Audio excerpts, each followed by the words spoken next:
Dear participants, dear speakers, as the moderator of the opening panel, I'm happy to welcome you at the second BRICS Plus Fashion Summit, which will be a platform for global cooperation and open new doors to the international arena to designers. Over 40 panel discussions and public talks from the leading experts of the industry from various countries. In the next 3 days, we'll be discussing fashion production, business, the development of relations, and industry interconnections.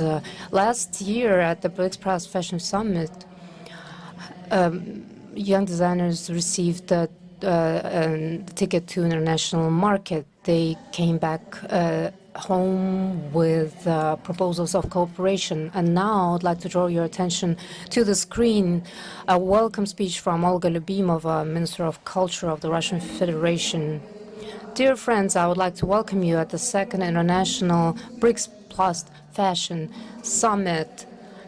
In Moscow, in the Zaryadye Concert Hall, we have gathered representatives of over 100 states, including BRICS states, Asia, the Middle East, Latin America, Africa, and Europe. We have a record high number of participants this year, which underscores growing importance of fashion industry as a platform for cultural dialogue. We'll be discussing important topics, international cooperation, support of local brands, innovation, and sustainable development. In this diversity, we are seeing striving for multi-vector cooperation where culture becomes a connecting link between the states. A special place in the program is dedicated to the heritage exhibition, where you will see images containing national codes. Going back to one's roots helps attract attention to the craft of local designers and, importantly, to the cultural heritage of their motherland. I wish you prolific work, new discoveries, and inspiration. So with this, we will begin, and now I'll proceed with a discussion, which is called Global Podium Fashion Week Across the Continents. Please welcome our speakers now. Yang Zheng, Executive Chairperson of China Fashion Association, China. Susan Sebe, Egypt Fashion Week, Egypt, founder. Stefan Manzini, founder, Soweto Fashion Week, South Africa. Haideng, founder of Asian International Fashion Week, Singapore. Nando Yax, Associated Director of Guatemala Fashion Week in Guatemala. And Mohamed El Sagir, a founder of Doha Fashion Show, Qatar. The Fashion Week and various fashion events form global trends and reflect local specific features. We will talk about the shaping of fashion scene in various corners of the world. Before we move on to the next speaker from Guatemala, let's watch a 2-minute video about Guatemala Fashion Week.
So I'd like to address the question to Nando Yax, Associate Director of Guatemala Fashion Week. Well, based on what we saw in the video, it's a large-scale event, right? So what are the outcomes? What about the scale? How did it happen? You know, how many designers do you have on the platform of the Guatemala Fashion Week? Привет. Thank you so much. Thank you. First of all, I would like to start saying Sakarik Iwanogel, Kinkotik Rumal Inko Wara Kintak Utiliwach, Iwanogel in Ah Ishimuleu. Good morning, everyone. My name is Fernando Yax from Guatemala. I previously spoke in Maya Quiche language, which is an indigenous language from Guatemala, from the ancient kingdom of the Maya Quiche, which I'm descendant. And today I'm representing not just Guatemala, my organization, but also the Mayan people. Well, I'm very happy to be here for the second time. It's such an honor to share our expertise and our knowledge. Sometimes you don't realize all the effort that you put in your event. Sometimes when you are behind the backstage, you don't saw it until you are in front of Russia. And you see your video and you're like, oh, wow, that's huge. You know, but it has taken us 10 years to build this event. When we started 10 years ago, we thought about what contribution Guatemala could give to the regional industry in Latin America. We didn't want to replicate something that already existed, not just in the big fashion capitals of Europe or North America, but also in our own region. When thinking on our event, we realized that fashion was not an integral part of our society, was something very new that Guatemalan people only used to see in the big fashion capitals. So in our first edition, 10 years ago in 2014, we presented 8 designers, from which 7 were Guatemalan and 1 was Mexican. For this year edition, we are presenting more than 45 Guatemalan designers and 15 international designers. And it has been a huge shift for us. But how was it done? While betting and creating opportunities for designers to show the greatest that we have in our country, which is our culture, an ancient textile heritage and ancestral artisanal techniques. By integrating the artisan and indigenous communities of Guatemala with designers, creating programs of technification for the communities, and providing a platform to showcase their work. We have created an emerging platform that is now turning into a reference and case of study in our region. Although we see global trends changing season after season, we as Guatemala Fashion Week are committed to showcase timeless collections, to redefine the new luxury, which is handmade fashion. Спасибо. Thank you.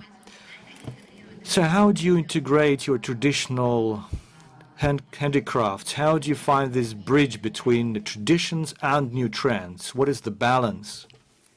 Well, it's been a complex process because, well, for those of you who don't know where Guatemala is, it's right in the central part of Central America. We are an 18 million population country, and more than 60% of the population is Mayan people. And from that population, nearly 30% has very limited access to education. So we are still a developing country. So that has been a huge challenge because besides of that, in Guatemala, we spoke 23 different languages besides Spanish. So it's kind of complicated to integrate different communities from all over the country to speak one language. And what we have done is create programs of technification for the artisans that have very limited access to education, and by giving them tools of color trends, what is happening around the world in the artisanal world, and creating fairs of contacts with designers so they can show their products and their techniques to designers, so designers have the chance to envision the opportunities they can create with products, and that way we merge the artisanal world with the designers. That had resulted in a very successful experiment, almost in a way to say, because although Latin America has very similar characteristics, each country is very different. Guatemala is the fourth country with the biggest artisan population in Latin America, besides Mexico, Colombia, and Peru. And we have studied their cases as well, which are kind of similar, but are not the same. So we took a little bit from this, a little bit from that, and we created a kind of Frankenstein program, and then put it in Toronto, in Guatemala, and the result is terrific, and you just saw part of it in the video. Спасибо. Thank you so much. What kind of challenges and opportunities do you see for Latin American fashion brands through the prism, through the lens of Guatemala Fashion Week? Well, besides being associate director of my organization in Guatemala Fashion Week, I work as well as a public relations director, and I have the opportunity to work with many designers across Latin America. And what I have seen across the region is a common problem that was mentioned previously, is that the big brands are competing with our own designers. Latin America is a very vast region with more than 500 million population. We all united by one same language. So it's very appealing to the North American and Western European labels. And every day we see more and more brands coming into our region. So for most of the Latin American designers, that is a challenge. So what I see is that our platforms, I can see some of my colleagues from Latin America here, from Panama, Ecuador, Nicaragua, and other countries from Latin America. What we have seen is that our platforms have become a window to showcase the talent of the designers. So that way, the fashion weeks are becoming more relevant. And what is beautiful to see is that every day more Latin American designers are becoming huge names in the North American market or Western European market, and they started in our platform, so we have seen them grow. Some of them have been finalists for the famous LVMH prize and stuff like that. So, but they started in our platform, so that is a confirmation that the fashion weeks across Latin America are very relevant.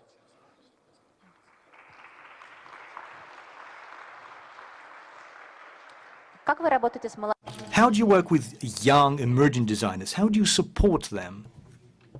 Well, I can speak by my platform, but I can see the same as well in some other platforms across Latin America, is that during our fashion weeks, we have different branches. For example, in Guatemala, we have a branch called Academy, where the top students from each university that has a fashion school showcases one talent in one night during Guatemala Fashion Week. And one of these students has the opportunity to win a scholarship in an institution in Milano.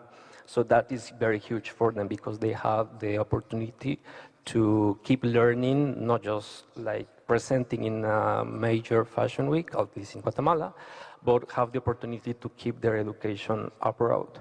We have also a program called the Startup Project, where we make an open call for young entrepreneurs, very young brands, and we give them a little coaching program so they can start like experimental into the real world, because sometimes students, like, they gain all this knowledge in their schools, but in real life it's completely different, you know? So it's kind of interesting to see how they progress from being into school into being in the real world by showcasing a collection in a fashion week, then selling in a pop-up store, and sometimes they have the chance to even sell on concept stores in Guatemala City. So that's the way we integrate new talents to the ecosystem that already exists.